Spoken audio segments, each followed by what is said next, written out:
বক্তব্য রাখেন আপনার। আমি তো আমার বক্তব্য বারবারই বলতেছি, যদি এই সিলেটের পানি যদি আমাদের এখানে আটকায় তাহলে বন্যাটা তো প্রথমে আমাদের এখানে হবে, তারপরে সিলেট হবে। সিলেটের দূরত্ব আমাদের এখান থেকে তোমার মাধ্যমে সাইবুল্লাহ গঞ্জমে জানছি আমি 186 কিলোমিটার দূর। 186 কিলোমিটার দূরে পানি আটকালে পরে 186 মাইল দূরে বন্যা হবে, এটা তো একটা অবান্তর কথা। এই কথা তো আসলে এই কথার কোনো মানে নাই। আমার প্রশ্ন হলো, মে মাসের প্রথম সপ্তাহে যে সিলেটে যে বন্যা হলো, এই সময় আমাদের জমিতে ধান কাটতেছে, সেই পানি কোথায় দিয়ে গেল?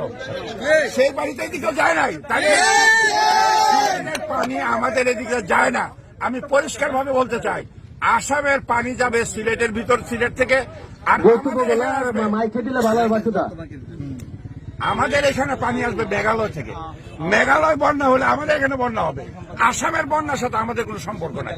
আসামের বন্যার সাথে সিলেটের সম্পর্ক আছে, এটার সাথে আমাদের যারা ভূতত্ত্ববিদ, যারা ভৌগোলিক অবস্থান, আমি জানি এটা জামাতের একটা ফেসবুক আছে, সেই ফেসবুকটার নাম হলো বাঁশের কেল্লা।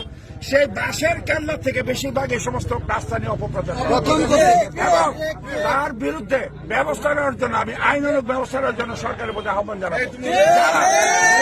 উন্নয়নকে বাধাগ্রস্ত করার জন্য কথা বলে, যারা এই বাকি এলাকার মানুষের উন্নত জীবনযাপনের কাছ থেকে ব্যাহত করতে যায়, তাদের বিরুদ্ধে আমরা বাকি এলাকাবাসী দাঁড়াবো।